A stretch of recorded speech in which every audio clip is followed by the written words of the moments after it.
একবার আল্লাহ রাসূল সাল্লাল্লাহু আলাইহি সাল্লাম এক সাহাবীর পাশ দিয়ে যাচ্ছেন। ওই সাহাবী একটা ভেড়াকে জবাই করার জন্য মাটিতে শুইয়ে পা দিয়ে চেপে ধরে এরপর ছুরি ধার করতেছে। ছাগলটাকে মাটিতে শুইয়ে পা দিয়ে চেপে ধরে এরপরে কি করতেছে? ছুরি ধার করতেছে।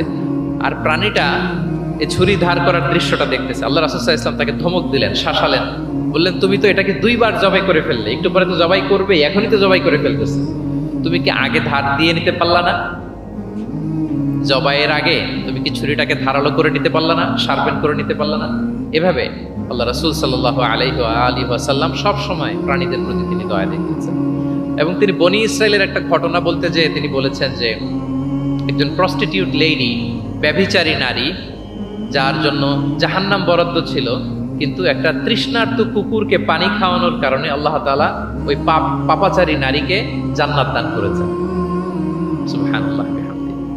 তার জন্য জাহান্নাম ছিল অবধারিত, কিন্তু একটা তৃষ্ণার্ত কুকুরকে পানি পান করার কারণে তাকে জান্নাত দিয়েছে কে?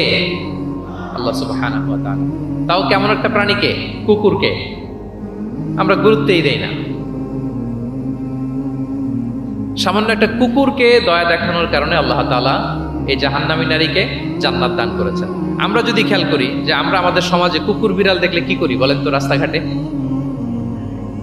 কি করি? দেখি অডিয়েন্সের কাছ থেকে আমি একটু শুনি। কি করি আমরা? তাড়িয়ে দেয়। আর কি করি? ঢিল ছুরি। আর কেউ কেউ খাবার দেয়। মাশাআল্লাহ, এই তো, এটাই তো প্রিয় নবীজির সুন্নাহ, আমরা খাবার দিব। এক্স্যাক্টলি। কিন্তু আমি জানি না কেন যেন বাংলাদেশে কুকুর দেখলে, বিড়াল দেখলে কি করে? তাড়ায় দেয়, ঢিল ছোড়ে, লাথি মারে। এরকম করে না অনেক সময়? অপ্রয়োজনে, কোনো প্রয়োজন নেই এটা করে। ও সবচেয়ে মজার ব্যাপার হচ্ছে মাঝে মাঝে দেখা যায় যে জোড়া লাগা কুকুর যদি দেখা যায়, যে একসাথে দুটো কুকুর, তাদের প্রজননের কারণে তাদের একটা বিশেষ ঋতুতে, বিশেষ সময়ে তাদেরকে এটা করতে হয়। এক অদ্ভুত কারণে মানুষ মানে ক্ষিপ্ত হয়ে ওঠে তাদের প্রতি। কিন্তু আমাদের তো মানবিক হওয়া উচিত ছিল, কি বলেন? আশরাফুল মাখলুকাত বলে আমরা নিজেদেরকে দাবি করি। আমাদের কি করা উচিত ছিল? ইগনোর করা উচিত ছিল। Let them do there job. Overlook করার দরকার ছিল। কিন্তু কোনো এক অদৃশ্য কারণে আমরা এরকম দৃশ্য দেখলে হিংস্র হয়ে উঠি, লাঠি দিয়ে মারি, ওখানে মানুষ জড়ো হই। কিন্তু তাদের একটা সফল প্রজননের জন্য, বংশবিস্তারের জন্য এটা প্রয়োজন।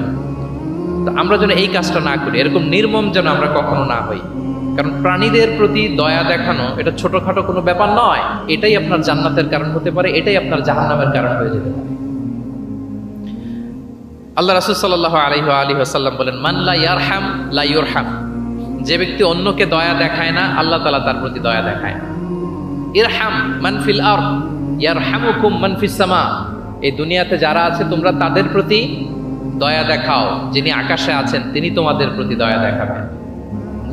তাহলে এই জমিনে কি শুধু আমরাই থাকি নাকি? না পশু পাখি প্রাণী এগুলোও থাকে? এদের প্রতিও যদি আমরা দয়াদ্র হই, মমতা দেখাই, করুণা দেখাই, আমাদের প্রতিও দয়া দেখাবে কে? এবার আওয়াজ করে বলুন তো, আমরা আল্লাহর দয়া পেতে চাই কি চাই না? সবাই চাই। তাহলে প্রাণীদের প্রতি কখনো আমরা যেন নির্মম না হই, অমানবিক না হই, আমরা যেন মানবিক হই। আমরা অনেক উন্নত দেশে দেখি যে হাইওয়েতে একটা সাপ যাচ্ছে, এই সাপ দেখে একটা গাড়ি থেমে গিয়েছে, স্টপ। তার পেছনে পেছনে শত শত গাড়ি স্টপ। তারা বন বিভাগকে নক দেয়, স্থানীয় পুলিশকে ফোন দেয়, তারা এসে সাপটাকে উদ্ধার করে এরপরে গাড়িগুলো চলতে শুরু করে। একটা ভিডিও ক্লিপস আমি এমনও দেখেছি যে একটা হাঁস তার বাচ্চাগুলোকে নিয়ে হাইওয়ে পার হচ্ছে। হাঁস তো খুব আস্তে আস্তে হাঁটে, একেবারে পিপিলিকার মতো একটু একটু করে হাঁসের বাচ্চাগুলো যাচ্ছে, শত শত গাড়ি at the middle of the highway stop. আল্লাহু আকবার।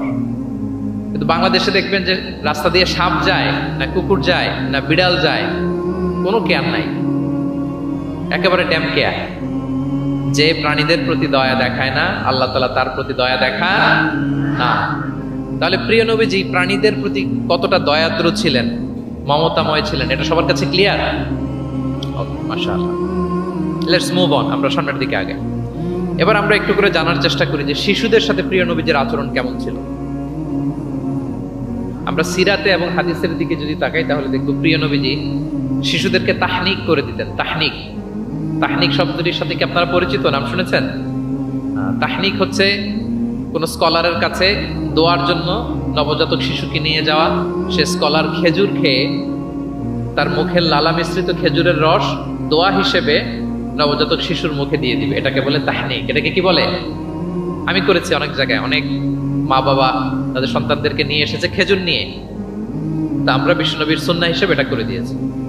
আল্লাহ রাসূল সাল্লাল্লাহু আলাইহি সাল্লামের কাছে তাহনিক করতে সাহাবারা আসতো, তিনি শিশুদেরকে পরম মমতায় তাহনিক করে দিতেন। মদিনাতে যখন সাহাবারা আসলো, তাদের কারো ঘরে কোনো সন্তান জন্মাচ্ছিল না।